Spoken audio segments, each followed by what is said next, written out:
تخيل نفسك كده انك تقدر تلف العالم كله من وانت في مكانك، انك تقدر تطير كمان وتروح في اي مكان انت عايزه من غير اي مانع ومن غير ما اي عوائق تقف قدامك كمان، وتبقى قادر تروح اي مكان ايا كان الموقع بتاعه من غير ما حد يحس بيك. يعني تقدر تلف العالم كله في يوم واحد بس من غير ما ينطبق عليك اي قانون من قوانين الفيزياء، وكل ده وانت نايم في السرير بتاعك. اهلا بيكم في فيديو جديد. انا عبد الرحمن ابراهيم من قناة حكاية اونلاين، والنهاردة هنتكلم عن الاسقاط النجمي. يلا بينا نبدأ الفيديو.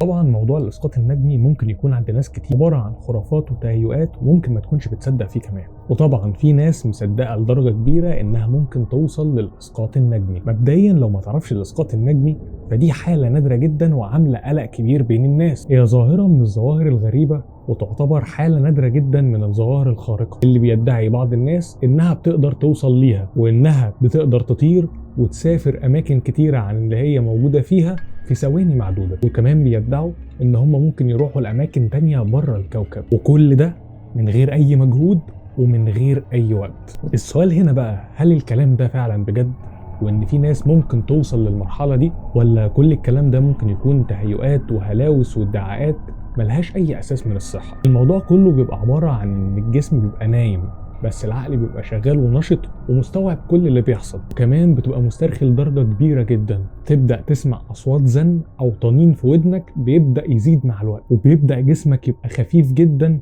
لدرجة انك بتحس انك بتخرج من جواه، او تشبيه بسيط كده اكن روحك خرجت من جواه. لما بتطلع تبص على جسمك بتلاقيه لسه نايم مكانه، انت شايفه كويس جدا. الاسقاط النجمي بيقال انك عندك جسمين مش جسم واحد. الاول الجسم المادي اللي كلنا عارفينه وبنتعايش بيه، والتاني الجسم الآثيري. الجسم الآثيري ده بيبقى شبه الجسم المادي بس ما بيتأثرش بأي قيود فيزيائية بيتأثر بيها الجسم المادي، ومعنى كده ان هو يقدر يعدي ما بين حيطة، ما بين الأبواب المقفولة، ويقدر يسافر البلاد في ثواني.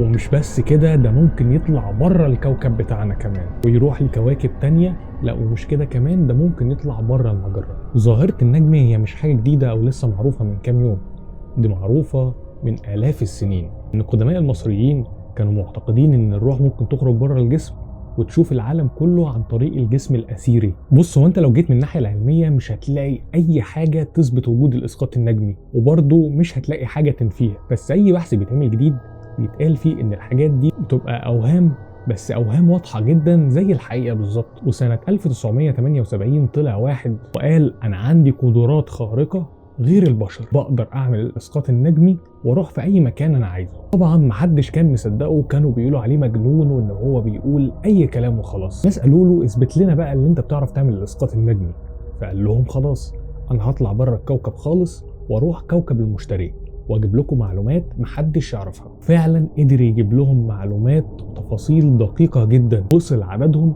ل 65 معلومة، وساعتها ما كانش حد عارف المعلومات اللي هو بيقولها دي ان كانت صحيحة ولا خاطئة، لان ساعتها ما كانش عندهم اي معلومات كافية عن كوكب المشتري عشان يقدروا يقارنوها بين المعلومات اللي هو قالها والمعلومات الحقيقية. وبعد ما عدت السنين واطلقوا مركبتين الى كوكب المشتري، ولما جم يقارنوا بعد كده المعلومات اللي جابها الراجل دوت بالمعلومات اللي موجودة اللي هم جابوها، لقوا فعلا ان في 11 معلومة الراجل ده جايبها صح، بس المعلومات دي كانت موجودة برضه في كتب قديمة، يعني ما جابش حاجة من عنده. بس في معلومة واحدة هو جابها وما كانتش موجودة في أي حتة. كان في 7 معلومات من اللي هو قالهم معلومات بديهية، يعني أي حد يعرف يجيبهم، وفي 5 معلومات قالوا إنها ممكن تيجي بالحظ بالتخمين يعني، وفي 9 معلومات قالوا عنها إن هي غامضة مش قادرين يتأكدوا إن كان الكلام ده صح ولا غلط. في برضه معلومتين الشك برضه مراودهم مش عارفين يعرفوا صح ولا غلط، وباقي 30 معلومة اللي هو قالها كلها غلط. يعني نسبة المعلومات الصح اللي هو كان قايلها 37%، يعني أقل من 40%، وده يعتبر معدل بسيط عشان يثبت بيها وجهة نظره. طبعا المعلومات الصح اللي هو قالها خلت ناس كتير تتردد، وخلت ناس كتير تؤمن إن في حاجة اسمها إسقاط نجمي. ولو عايز تعرف أكتر عن الموضوع ممكن تقرأ كتاب اسمه طفرات علمية زائفة، كان بيتكلم عن الراجل دوت والتجربة الكاملة. اللي يخليك تستغرب بقى اكتر ان في تجربة تانية حصلت على ست كفيفة كانت داخلة اوضة العمليات والدكاترة بيعملوا لها عملية جراحية، وبدأت تشرح لهم إن هي كانت شايفة كل حاجة بتحصل في العملية بالتفصيل. لا ومش كده كمان، دي دخلت أوض المرضى وشافتهم، وبدأت إن هي تخرج بره المستشفى وتتمشى فيها، وكانت بتقول لهم على تفاصيل المستشفى كمان. ده خلى الموضوع برضه يزود الشك. المفروض ان هي اساسا متخدره ومش حاسه باي حاجه. والناس اللي بتروج للاسقاط النجمي وبتدعي اللي هي بتوصل ليه تقول ان الموضوع مش سهل، والموضوع عايز تدريب وممارسات كتيره جدا علشان تقدر توصل له، والموضوع مش بيجي من مره واحده، وفي شروط لازم تتبعها علشان توصل للاسقاط النجمي وتبدا تحققه. واول شرط من الشروط دي ان انت تنام على السرير وما تكونش متغطي ومفيش اي حاجه فوقيك، وان انت تبدا تسيب جسمك خالص وتسترخي وتغمض عينك وتبدأ ان انت تتنفس ببطء، وتركز جدا ان انت تكون بتتنفس وبالك صافي ومش بتفكر في اي حاجة تماما، وتحاول ان انت تبعد عن اي مصدر ازعاج خارجي، وانك تكون بس مركز في ان ذهنك يكون صافي وانك ما بتفكرش في اي حاجة اطلاقا. وساعتها هتحس ان جسمك بقى خفيف وان هو بقى متخدر وفقدت السيطرة عليه، وتبدأ تحس بصوت زن او طنين بيزيد في ودانك مع الوقت، وبيقولوا انك لازم تسيب نفسك في الوضع ده، وبعدها بشوية الوضع هيستقر. وتبتدي بعد كده المرحلة التانية، المرحلة الأهم، خروج الجسم الأثيري من الجسم المادي. في 3 طرق عشان تخرج من الجسم المادي، وأول طريقة إنك تتخيل نفسك ماشي في نفق طويل، والحاجة التانية واللي هي مشهورة جدا ما بين الناس اللي بيعملوا إسقاط نجمي إنك تتخيل إنك طالع على حبل وبتشد جسمك لفوق، وتبدأ تقنع نفسك إن أنت فعلا بتخرج من جسمك. ولو طريقة الحبل فشلت تبتدي ساعتها تجرب الطريقة الثالثة، وهي طريقة السلم. تخيل نفسك ان انت طالع على درجات سلم، وبرضه بتتخيل انك بتسحب جسمك لفوق لحد ما يتحرر الجسم الأثيري من الجسم المادي، ومن بعدها هتبقى حر وتقدر تشوف نفسك وانت نايم من على السرير. طبعا زي ما قلت لك الموضوع بيبقى عايز تدريبات وممارسات شديدة جدا عشان تقدر توصل له،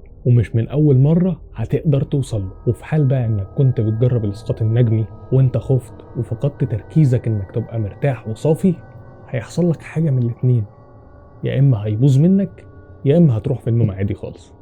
ولو ظبطت معاك وعرفت تحققها هتبدأ تستكشف الأماكن القريبة منك، يعني أوضتك، البيت بتاعك، الشارع بتاعك والحي بتاعكم، قبل ما تبدأ تطلع وتروح لأماكن بعيدة. في ناس كتير بتدعي إن هي تقدر توصل للإسقاط النجمي، والناس دي يعتبر 10% من سكان الأرض. خلي بالك النسبة دي مش قليلة إطلاقا. فهل النسبة دي كلها بيتهيأ لها، أو هل ال10% دول كلهم بيكذبوا؟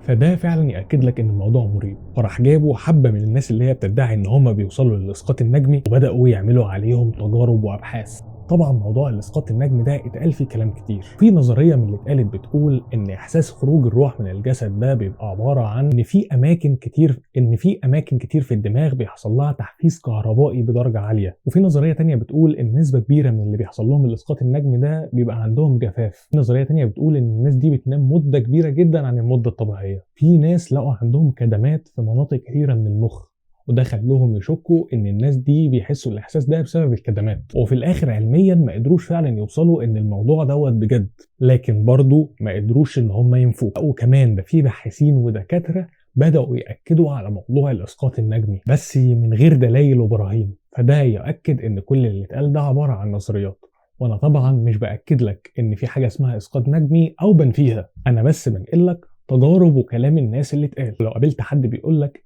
انه بيعرف يوصل للإسقاط النجمي، حاول تجيب حاجة وتخبيها عنه، مثلا كشكول او اي كتاب، وتكتب فيه حاجة، تقفله كويس وتعينه في مكان محدش يعرفه غيرك، وقول له ايه اللي موجود في الكتاب ده او في الكشكول ده.